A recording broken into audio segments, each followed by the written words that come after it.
یہ 3 سوال اکٹھے ہوئے۔ پہلا سوال ہے میوچول فنڈ میں انویسٹمنٹ جائز ہے یا نہیں؟ ایک۔ دوسرا سوال ہے انویسٹ کرانے والے لوگ یہ تشکیل کرتے ہیں کہ جن کمپنیز میں میوچول فنڈ والے انویسٹ کر رہے ہیں وہ شرعی نقطۂ نظر سے تحقیق شدہ کمپنیز ہیں جو حلال کاروبار کرتی ہیں۔ تیسری بات یہ ہے کہ یہ تشکیل کرنے والے لوگ مسلمان ہوتے ہیں، تو کیا انویسٹ کرانے والے ان مسلمانوں پر بھروسہ کر کے انویسٹ کر دینا چاہیے؟ یہ 3 سوال ہیں الگ۔ پہلا سوال کہ کیا انویسٹ کرانے والے، کرنے کی تشکیل کرنے والے اگر مسلمان ہوں تو ان پر بھروسہ کر کے انویسٹ کر دینا چاہیے؟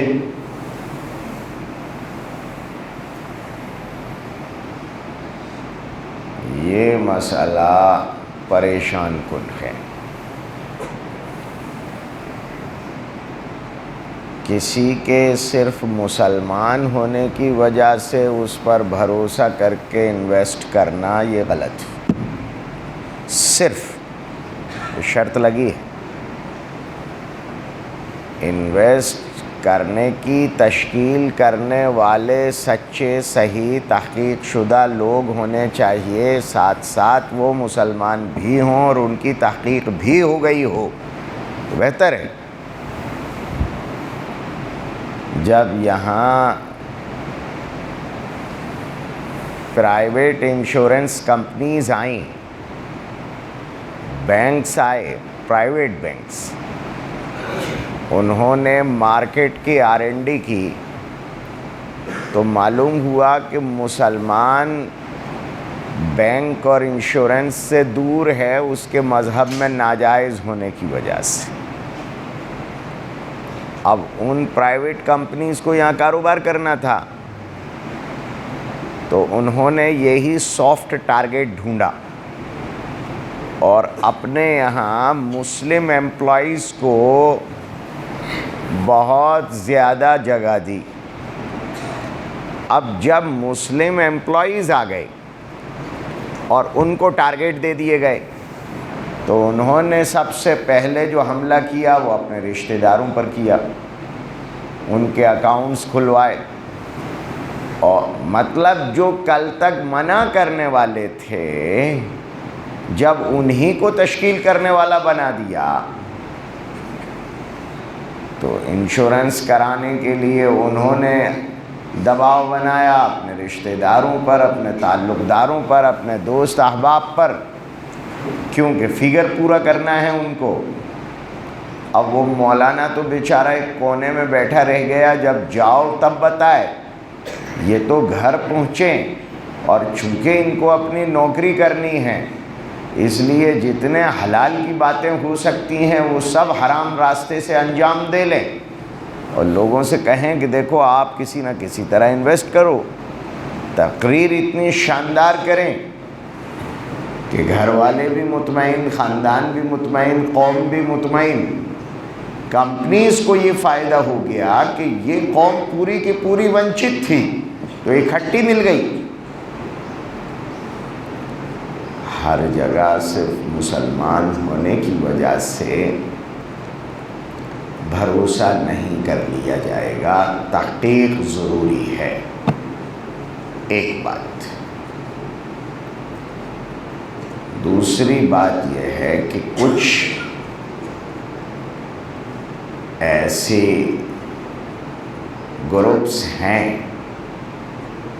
جو اس کا جائزہ لیتے ہیں کہ جو کمپنیز لسٹیڈ ہیں شیئر بازار میں یا دوسری جگہوں پر، ان کا کاروبار کتنا حلال ہے، اور انہوں نے اپنے کچھ معیار متعین کر رکھے ہیں۔ اس لیے کہ جو کمپنیاں مارکیٹ میں کام کرتی ہیں انہیں بینک سے کچھ پیسہ لینا بھی پڑتا ہے اور کچھ رقم انہیں اپنی بینکوں میں رکھنا بھی پڑتی ہے۔ روٹین کا کام چلانے کے لیے جو لیکوڈ ہوتا ہے اس کو بینک میں رکھنا پڑتا ہے۔ اب وہ بینک میں رکھا جاتا ہے تو اس کا سود بھی آتا ہے، اور ادھر بڑی کمپنی اگر فارم کرنی ہے آپ کو تو کچھ نہ کچھ آپ کو بینک سے لون لے لینا پڑتا ہے۔ تو بینک سے لون بھی لیا جا رہا ہے اور بینک میں پیسہ بھی رکھا جا رہا ہے۔ تیسری چیز ہوتی ہے کہ ان کا کاروبار کیا ہے۔ یہ بھی تو ایک سوال رہے گا کہ آپ کام کیا کرتے ہیں۔ اگر آپ کا پروڈکشن مارکیٹ میں آ رہا ہے تو پروڈکشن ہے کیا؟ نشے سے متعلق ہے یا حرام جانوروں سے متعلق ہے؟ جانوروں سے کیمیکلز بنا رہے ہیں آپ؟ کیا ہے آپ کا کاروبار؟ آج کل تو بہت کچھ ہو رہا ہے نا، خون سے بھی بہت کچھ ہو رہا ہے، جانوروں کی چربی سے بھی بہت کچھ ہو رہا ہے، خود جانوروں کے گوشت سے ہی نہیں ہڈیوں سے بھی بہت کچھ ہو رہا ہے، ناخنوں سے بھی بہت کچھ ہو رہا ہے، کھال سے بھی ہو رہا ہے، بال سے بھی ہو رہا ہے، نہ معلوم کس کس سے کیا کیا بنایا جا رہا ہے۔ تو پہلے یہ دیکھنا ہوتا ہے کہ کمپنی کا کام کیا ہے، دوسرے یہ دیکھنا ہوتا ہے کہ کمپنی نے اگر بینک سے لون لیا ہے تو اس کی مقدار کتنی ہے، اور تیسرے یہ دیکھنا ہوتا ہے کہ وہ جو لیکوڈ اس نے بینک میں رکھ رکھا ہے اس کا جو انٹرسٹ آ رہا ہے وہ انٹرسٹ ٹوٹل پروفٹ کا کتنا پرسنٹ ہو رہا ہے۔ اگر بینک سے آنے والا انٹرسٹ ٹوٹل پروفٹ کا 3% تک ہی ہے تو ایسی کمپنیز کو یہ لوگ حلال کمپنی میں ڈالتے ہیں۔ جو بینک سے لون لیا ہے وہ اگر ٹوٹل انویسٹمنٹ کے کا 30% ہے یا اس سے کم ہے تو اس کمپنی کو حلال کمپنی میں ڈالا جاتا ہے، اور کام تو حلال ہونا ہی چاہیے، اس کی تحقیق ضروری ہوتی ہے۔ تو جو لوگ یہ تحقیق کرتے ہیں کہ کون کون سی کمپنیز اس زمرے میں آتی ہیں جن میں شرعی اعتبار سے پیسہ لگانے کی گنجائش ہے، چاہے میوچول فنڈ والے لگائیں یا ڈائریکٹ آدمی خود لگا دے، تو یہ معیار ہے جس پر ناپا جاتا ہے کمپنی کو۔ پھر اس کے بعد متعین ہوتا ہے کہ ہمیں اس میں پیسہ لگانے کی گنجائش ہے یا نہیں۔ میوچول فنڈ والوں کا کام یہ ہے کہ وہ کئی سیکٹر میں پیسہ لگاتے ہیں، بہت سے لوگوں سے پیسہ اکٹھا کر لیتے ہیں اور پھر ایک ساتھ کئی سیکٹر میں لگاتے ہیں۔ اگر آپ خود اپنا پیسہ لگانے جائیں گے تو کسی ایک میں لگائیں گے اور وہ ڈاؤن گیا تو آپ کو نقصان ہو جائے گا۔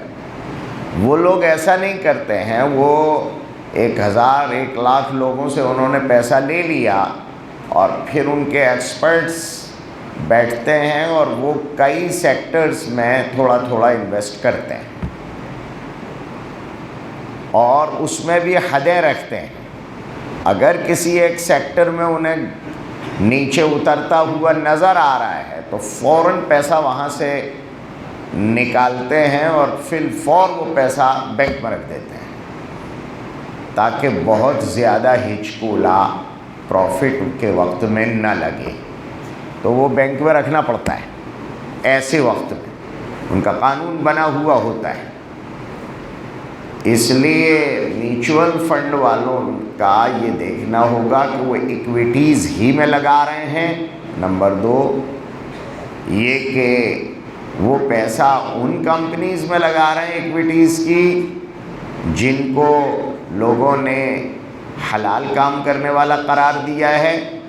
2 اور تیسرے یہ کہ یہ خطرے کے وقت میں جو بینک میں پیسہ ڈالتے ہیں وہ ٹوٹل کا کتنا آ رہا ہے، جتنا آ رہا ہے اتنا صدقہ کرانا ہوتا ہے۔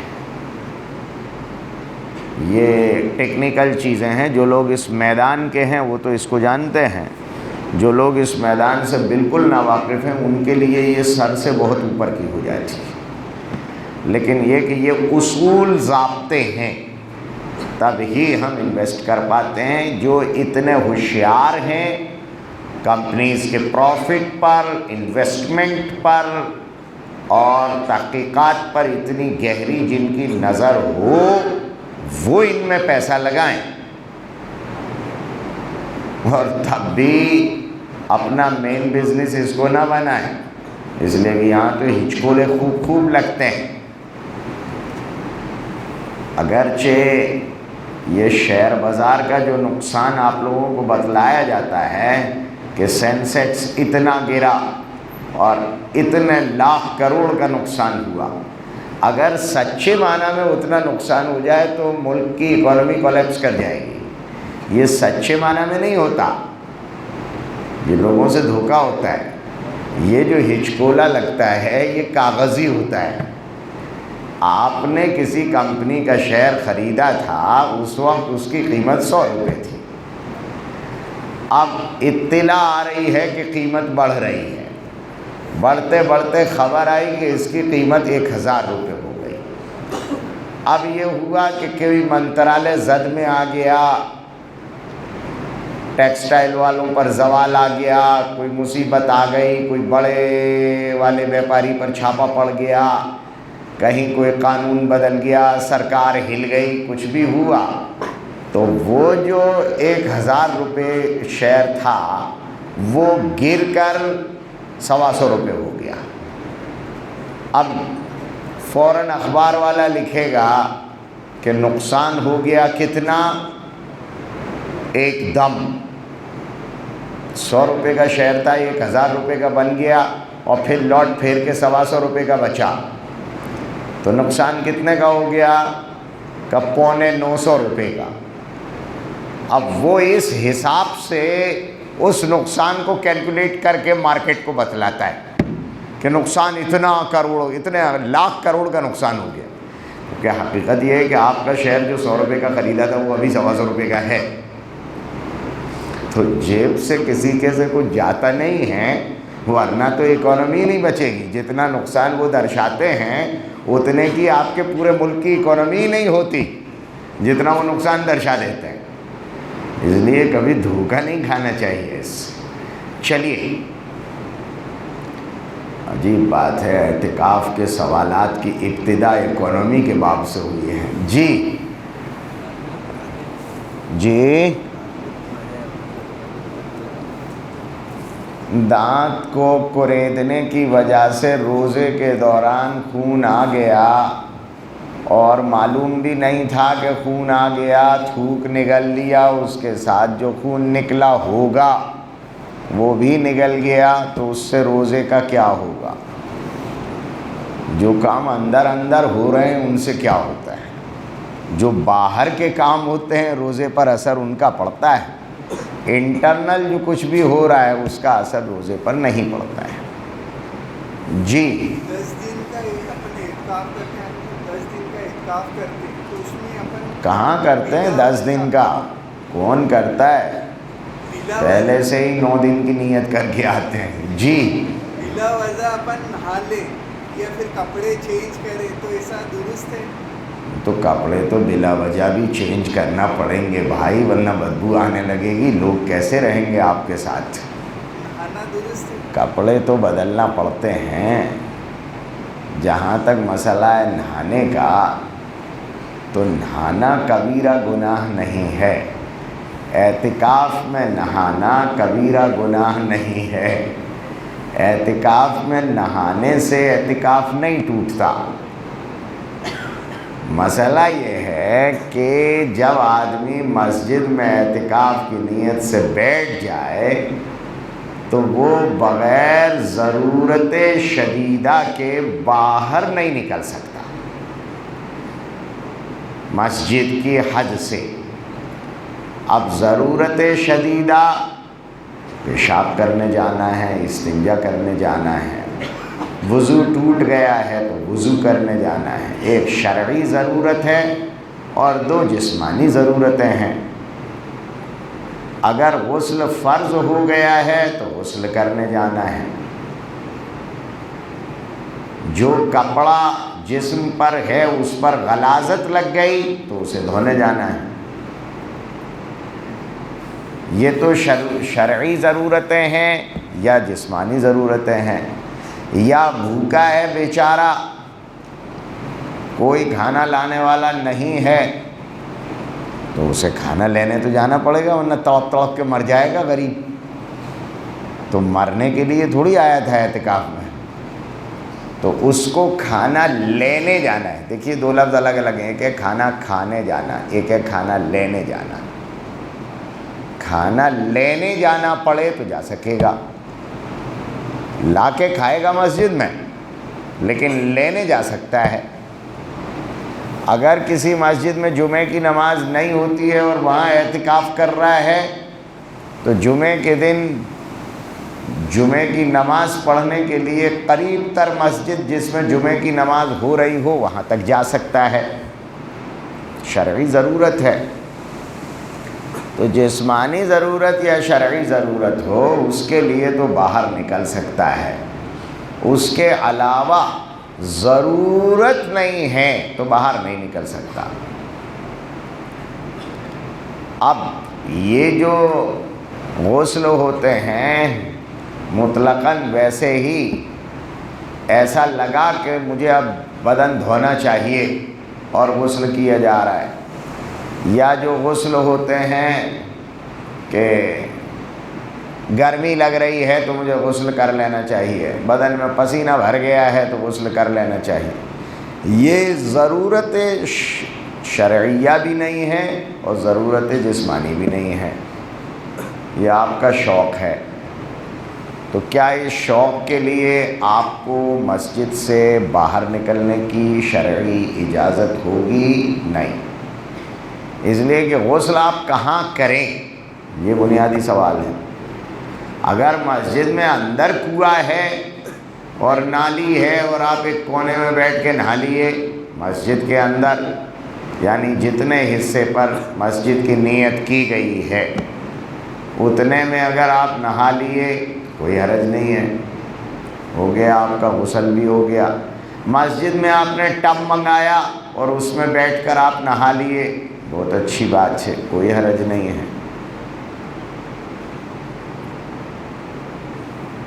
لیکن آپ باقاعدہ غسل خانے تشریف لے کر گئے ہیں کہ مجھے غسل کرنا ہے، صرف اسی نیت سے آپ مسجد سے اٹھ کر غسل خانے میں گئے ہیں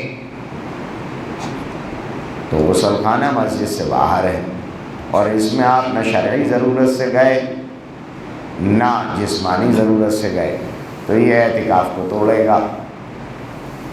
اس لیے آپ مستقل نہیں جا سکتے۔ پھر کیا کریں کہ آپ کو ایسی کوئی نوبت آ گئی تھی تو مسجد میں ٹوائلٹ باتھ روم اٹیچ تھے،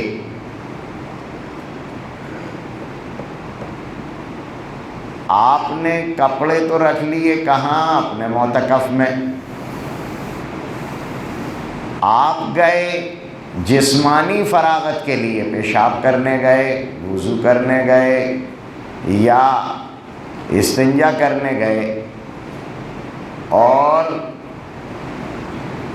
آپ وہاں سے پانی ڈال کر نہا کر واپس آ گئے، تو آپ استقلالی طور پر مستقل آپ غسل خانے میں نہیں گئے.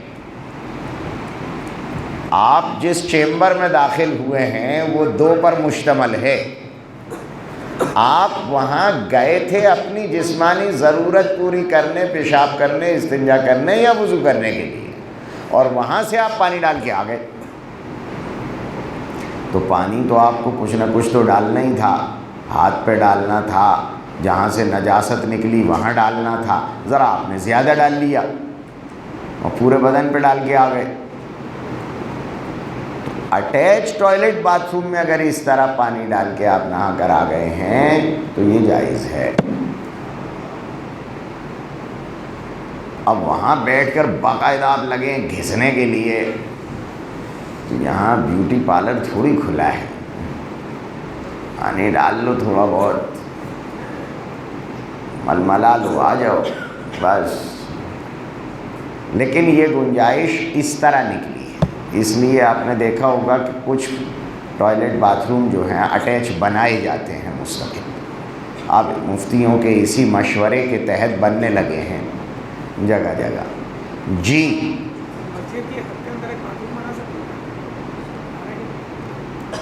مسجد نماز پڑھنے کی جگہ، جہاں نماز باجماعت ادا کرنے کی نیت کی گئی ہو، وہاں باتھ روم کیسے بنائیں گے آپ؟ ننگے ہو کے نہائیں گے لوگ، وہاں گندا پانی نکلے گا. اگر نہاتے نہاتے کسی کو پیشاب لگ گیا، 2-4 قطرے آ گئے تو مسجد کی حد میں باتھ روم نہیں بن سکتا، ناممکن ہے. اسی لیے تو میں نے کہا تھا مسجد میں آپ نے ٹب منگا لیا اور اس ٹب میں آپ نہائے تھے، جائز ہے. تو وہ تو جائز ہی نہیں. جب ایکسٹینڈ ہوگی تو وہ تو مسجد بن جائے گی، باتھ روم نہیں رہے گا. پھر اب جہاں پہلے ٹوائلٹ باتھ روم تھا وہاں آج آپ مسجد کی نیت کر لیں، توڑ تاڑ کے کر سکتے ہیں. لیکن جہاں مسجد تھی وہاں آپ باتھ روم کی نیت کر لیں تو نہیں کر سکتے ہیں. وکیل صاحب جی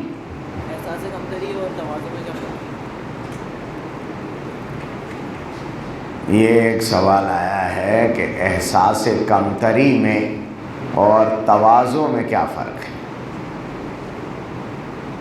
تواضع میں ہم اپنے آپ کو سامنے والے کے، اپنے آپ کو بڑا نہیں جتلاتے ہیں کسی کے سامنے. اپنے آپ کو کسی کے سامنے بڑا بنا کر پیش نہ کرنا، یہ تواضع ہے. احساس کمتری یہ ہے کہ میں اپنے آپ کو لوگوں کے مقابلے میں بہت حقیر سمجھ لوں، ہتھیاری ڈال دوں کہ میں اس قابل نہیں ہوں، نہ بن سکتا ہوں. تو یہ سمجھ لینا کہ میں کسی کے علم کے برابر، عمل کے برابر بن ہی نہیں سکتا، مجھے اللہ میاں نے گھٹیا بنایا ہے، یہ احساس کمتری ہے. یہ خطرناک چیز ہے. اس سے آدمی کے آگے بڑھنے کے دروازے بند ہو جاتے ہیں. اس سے شخصیت پرستی بھی آتی ہے، یہ نقصان دہ. جی کس سے؟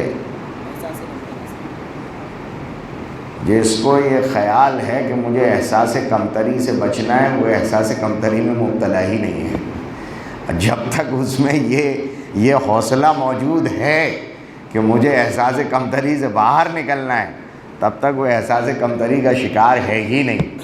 یہ اس کی غلط فہمی ہے. جی جی سب پڑھ گئے، اب کسی کو پڑھنے کی ضرورت نہیں ہے. جی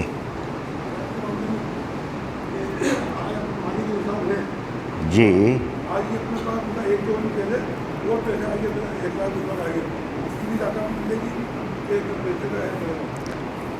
سوال آیا ہے کہ ایک آدمی ہے، پچھلے سال اس نے ایک میزان بنا رکھا ہے کہ وہ رمضان کی 21 تاریخ کو اپنے مال کا حساب کر کے اور زکوٰۃ متعین کرتا ہے. یہ اس نے طے کر رکھا ہے کہ رمضان کی 21 تاریخ میرا ڈیڈ اینڈ ہے. بس اس دن مجھے جتنی ارننگ ہوئی ہے اور جتنا موجود ہے سب کا حساب لگا کر 21 کو زکوٰۃ نکالنا ہے. 21 تک کی نکالنا ہے اور 21 کو اگر وسعت ہوگی تو پوری نکال دینا ہے یا حساب پورا کر لینا ہے. پھر جیسے جیسے مجھ سے نکلے گی ویسے نکال لوں. پچھلے سال 21 تاریخ کو رمضان کی وہ زکوٰۃ نکال چکا ہے. جتنا اس وقت اس کے پاس تھا اس کی نکالی تھی. اس سال پھر 21 آ رہی ہے. 21 تاریخ آنے سے پہلے بیچ میں جو کچھ بھی ہچکولے لگے وہ لگا گئے. 21 تاریخ سے پہلے 20 تاریخ کو شام میں اس کے پاس 50 لاکھ روپے آ گئے کہیں سے. یہ اس کے اپنے ہیں اور ملکیت کے آئے ہیں. تو 21 تاریخ کو جب یہ زکوٰۃ نکالے گا اس میں یہ 50 لاکھ روپے بھی شامل ہوں گے. اس کی بھی زکوٰۃ نکلے گی. جو پیسہ اس سال میں بیچ میں کبھی بھی گرو ہوا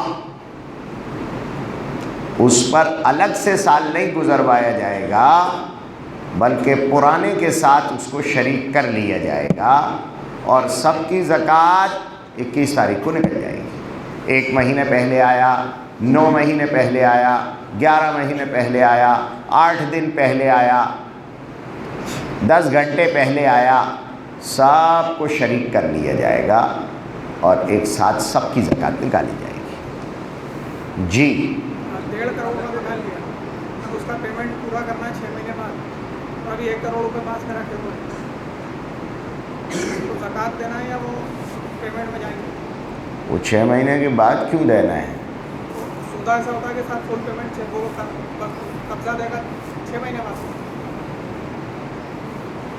چونکہ سودا ہو چکا ہے. یہ ایک سوال آیا ہے کہ ایک آدمی نے, یہ سوال کئی جگہ چلے گا اور یہ دونوں طرف سے ہوتا ہے.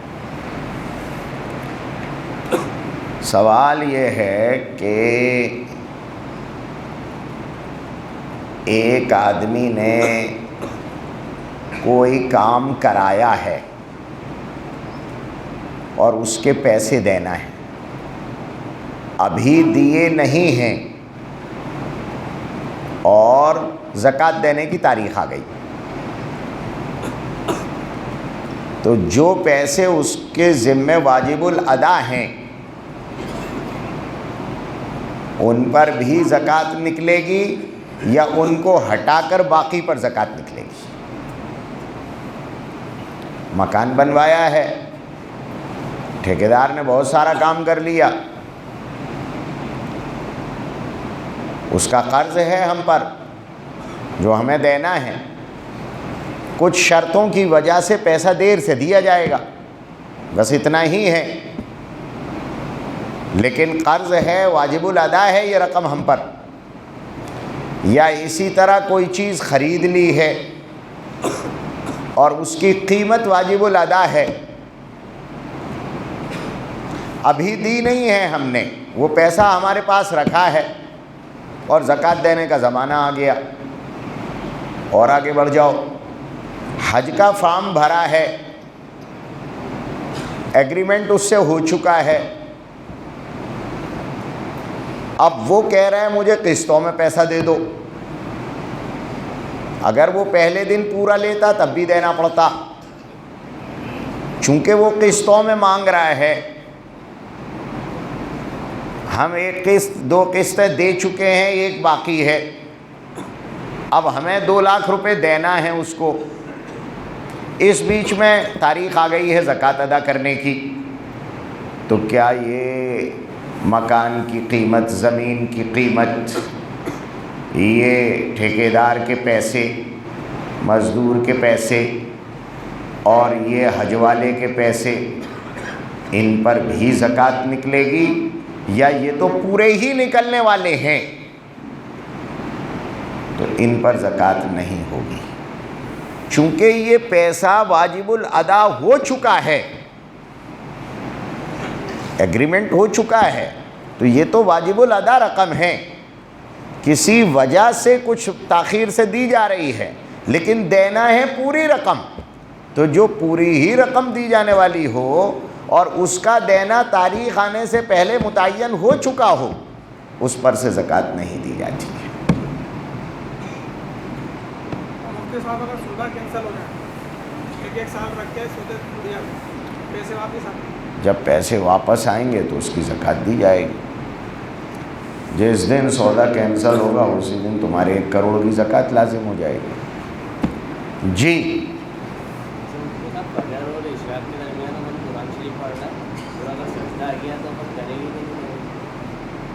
بیٹا دوبارہ بولو جو سوال تمہارا ہے۔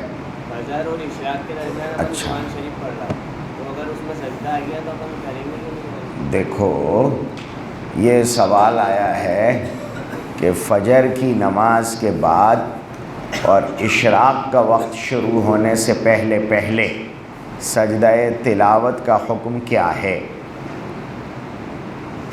یہ سوال ہے۔ سجدہ تلاوت واجب ہوتا ہے، اگر نہیں کیا اور مر گئے تو گنہگار ہو گئے، اور دوسرا تمہاری طرف سے کر نہیں سکتا۔ جسمانی عبادت ہے، کوئی دوسرا تمہاری طرف سے جس طرح نماز نہیں پڑھ سکتا اسی طرح کوئی دوسرا تمہاری طرف سے سجدہ نہیں کر سکتا۔ وقت 2 ہیں الگ الگ، ایک ہے حرام وقت جس میں سجدہ حرام ہوتا ہے، اور ایک ہے مکروہ وقت۔ حرام وقت جو ہے وہ تو بہت تھوڑا سا ہوتا ہے، سورج نکلا جہاں اس کی بس اس کا ایک کنارہ اوپر آیا ہو گیا طلوع، یہ اس وقت میں سجدہ حرام۔ غروب ہوا عین اس وقت میں سجدہ حرام۔ بالکل جب نصف النہار پر ہے، وہ جو 5 سیکنڈ 10 سیکنڈ کا وقت ہوگا اس وقت میں سجدہ حرام۔ اس کے آس پاس جو احتیاط کا بارڈر بنایا ہے اس میں سجدہ مکروہ ہے، یا عصر بعد اور فجر بعد جو مطلقاً نفل کو منع کیا گیا ہے، حتیٰ کہ قضاء عمری کو بھی منع کیا گیا ہے، یہ وقت مکروہ ہے، اس وقت میں سجدے کو منع کر دیا گیا ہے۔ یہ جو مکروہ وقت ہے اس میں اگر آپ نے تلاوت کی ہے تو آپ اس وقت سجدہ تلاوت کر سکتے ہیں، کر لیا جائے، مر گئے تو ذمہ میں رہ جائے، اس لیے ادا کرو، آگے بڑھو۔ جی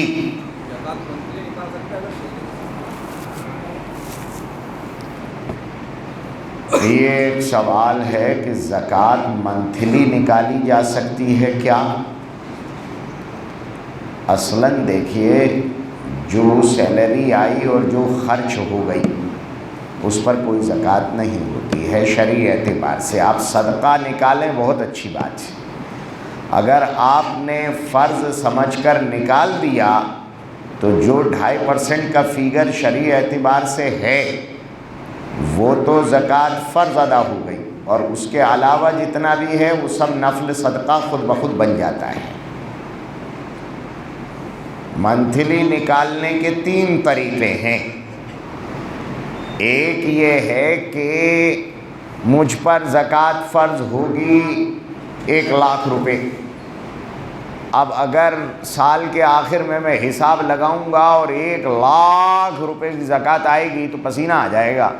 وہ دیکھا نہیں ہے بیچارے وہ سیلری والوں کا ٹیکس ایک دم کٹتا ہے مارچ میں، تو ہم لوگوں کا ایک دم کام بڑھ جاتا ہے، دن بھر میں 8-10 فون، جو جس کا کٹ جاتا ہے نا اس کا غصے میں بھرا فون آتا ہے، مولانا انویسٹ کر سکتے ہیں یا نہیں، ہوم لون لے سکتے ہیں یا نہیں، کچھ میوچول فنڈ میں انویسٹ کر سکتے ہیں یا نہیں، یہ سارا پیسہ میرا اکٹھا چلا جاتا ہے کیونکہ گورنمنٹ اکٹھا کاٹ رہی ہے۔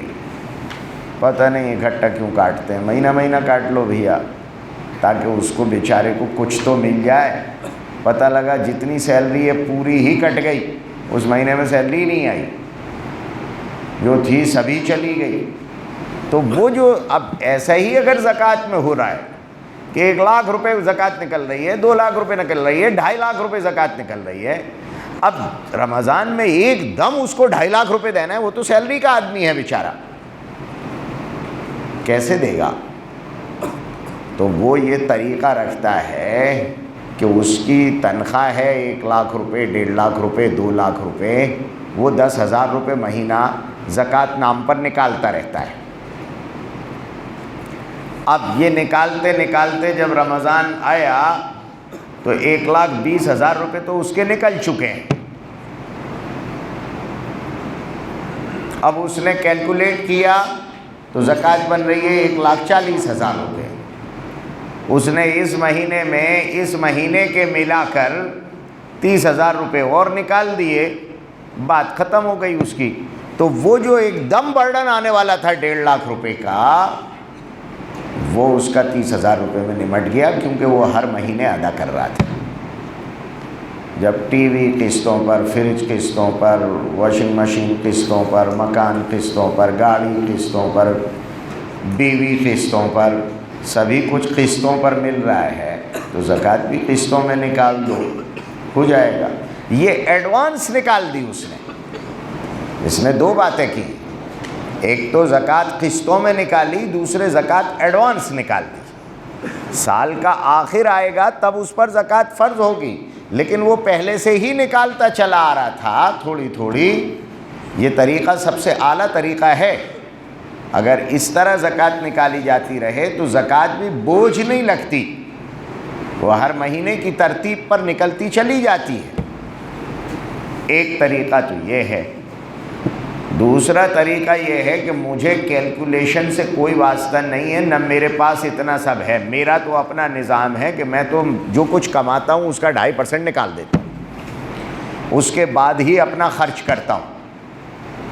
میں نے تو اپنا نظام بنا لیا ہے صاف ستھرا، جو کچھ بھی کماؤ اس کا 2.5% پہلے ہی نکال دو، وہ ہر مہینے میں نکالتا رہتا ہوں۔ اب جتنی زکوٰۃ ہو جائے وہ ہو جائے، اور جتنی ایکسٹرا بنے وہ میری طرف سے صدقہ ہو جائے گا۔ ایک یہ طریقہ ہوتا ہے۔ لیکن اس میں وہ جو سونا چاندی بیوی کا رکھا ہے اور پلاٹ ملاٹ ہے، فلانا ڈھکانا ہے، پھر سال کے آخر میں اس کا حساب لگانا پڑے گا کہ وہ جو نکلا اس میں یہ جو نکالا سال بھر میں وہ برابر ہوا یا کچھ آگے پیچھے ہو گیا۔ اگر پیچھے رہ گیا تب تو کوئی بات نہیں ہے، لیکن اگر زکوٰۃ آگے نکل گئی ہے تو پھر اتنا حصہ بعد میں نکالنا ہوگا۔ جی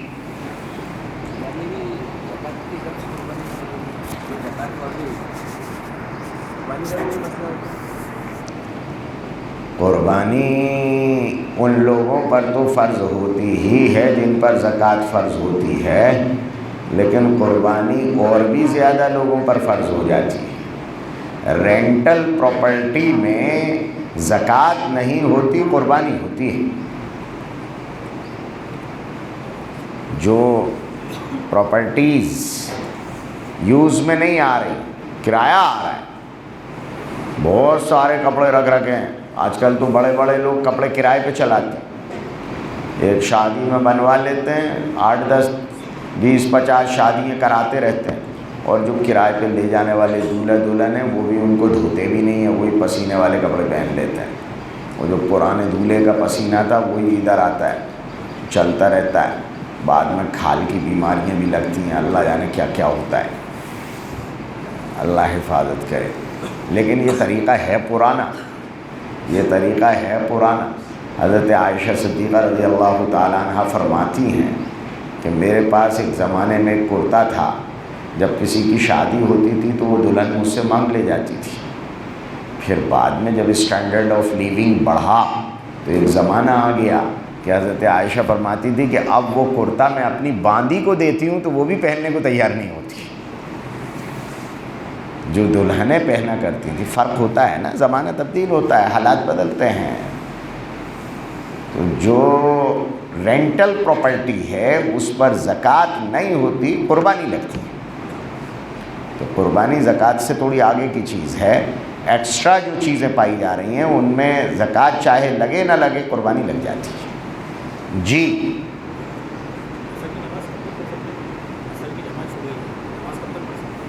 مغرب سے پہلے پہلے تک نہیں، کتنے منٹ کا مسئلہ نہیں ہے. یہ سوال آیا ہے کہ عصر کی نماز کب تک پڑھی جا سکتی ہے. مغرب کا وقت داخل ہوگا تو عصر کا وقت ختم ہوگا. اب صرف اتنا ہوتا ہے کہ عموماً غروب کے بعد جو ایکچول غروب ٹائم ہے اس میں پھر 3 منٹ احتیاط رکھ کر اذان دی جاتی ہے، بعض جگہ 5 منٹ احتیاط رکھ کر اذان دی جاتی ہے. تو یہ جو 3 منٹ 5 منٹ کا وقت ہے یہ عصر کا وقت نہیں ہے، اس لیے کہ غروب تو ہو چکا. جو بالکل صحیح ٹائم ہے غروب کا اس سے پہلے پہلے تک آپ عصر کی نماز پڑھ سکتے ہیں. یعنی ختم کریں، شروع نہیں، ختم کریں. فجر تک ہے. عشاء کی نماز کب تک قضا نہیں ہوگی؟ عشاء کی نماز فجر تک قضا نہیں ہوگی بھائی. فجر کا وقت داخل ہوگا تو عشاء کا وقت ختم ہوگا. صرف لے دے کر ایک فجر کی نماز ایسی ہے کہ جو ظہر تک نہیں جاتی ہے بلکہ اس کا وقت طلوع شمس پر ختم ہو جاتا ہے. ورنہ ہر نماز کا وقت ختم ہوتا ہے دوسری نماز کے وقت شروع ہونے سے. جی ایک آدمی نماز کی پابندی کرتا ہے، ہاں، اب اس کی نماز چھوٹ گئی، جیسے عصر کی چھوٹ گئی، اب وہ چھوٹتے چھوٹتے بالکل مغرب کا ہی ٹائم وہی ہے. اب جماعت کھڑی ہونے والی تو پہلے عصر پڑے گا یا مغرب پڑھ کے پھر عصر پڑے گا؟ یہ وکیل صاحب جو ہے نا یہ ٹیڑھا سوال لے کر آئے اور یہ جو پابندی کا لفظ بول رہے ہیں نا یہ پابندی کا مفہوم اتنا بڑا سن کر آ گئے ہیں یہ کہیں سے. پابندی کا لفظ الگ ہے، صاحب ترتیب ہونا الگ ہے. صاحب ترتیب اس آدمی کو کہتے ہیں جس آدمی کی بالغ ہونے سے لے کر کبھی بھی 5 نمازیں اکٹھی کبھی قضا نہ ہو، کبھی بھی قضا نہ ہو، ایسا آدمی صاحب ترتیب کہلاتا ہے. اس کا مسئلہ ہوتا ہے کہ اس کو چاہیے کہ پہلے وہ نماز پڑھے جو چھوٹ گئی ہے، بعد میں وہ نماز پڑھے جو آ گئی ہے. یہ اس صاحب ترتیب کا مسئلہ ہے، باقی لوگوں کے لیے نہیں. ایسے ملتے کہاں ہیں، کمپنی کمزور پڑ گئی ہے، بہت کم ہے دنیا میں. جی بس 25 ہو گئے. اب اللہ سے مانگو. اب جتنے سوال ہیں وہ اللہ میاں سے کریں، جتنے کرنا ہے. دیکھو آئے ہو دعا مانگنے کے لیے تو خوب مانگا کرو، پڑھے پڑھے اللہ میاں سے دن بھر مانگتے رہو. لیٹے بیٹھے کھاتے بھوکے رہتے جس حال میں بھی ہو اللہ میاں سے خوب مانگا کرو. یہ افطار کے وقت میں دیکھنا شیطان تمہیں بھٹکائے گا، اس وقت میں مانگنے نہیں دیتا، اور سب وقتوں میں مانگنے دے گا، اس وقت میں نہیں مانگنے دے گا، جبکہ یہ وقت سب سے زیادہ مانگنے کا ہے. وعدہ ہے کہ اس وقت میں ہم دیتے ہیں، لکھا ہے، اللہ عز و جل نے فرمایا ہے کہ اس وقت میں ہم دیتے ہیں. اس لیے شیطان اس وقت بھٹکاتا ہے. خدا کے واسطے لڑ بیٹھو اپنے شیطان سے، لیکن مانگ لیا کرو. لگ جاؤ جلدی جلدی دعا میں لگ جاؤ.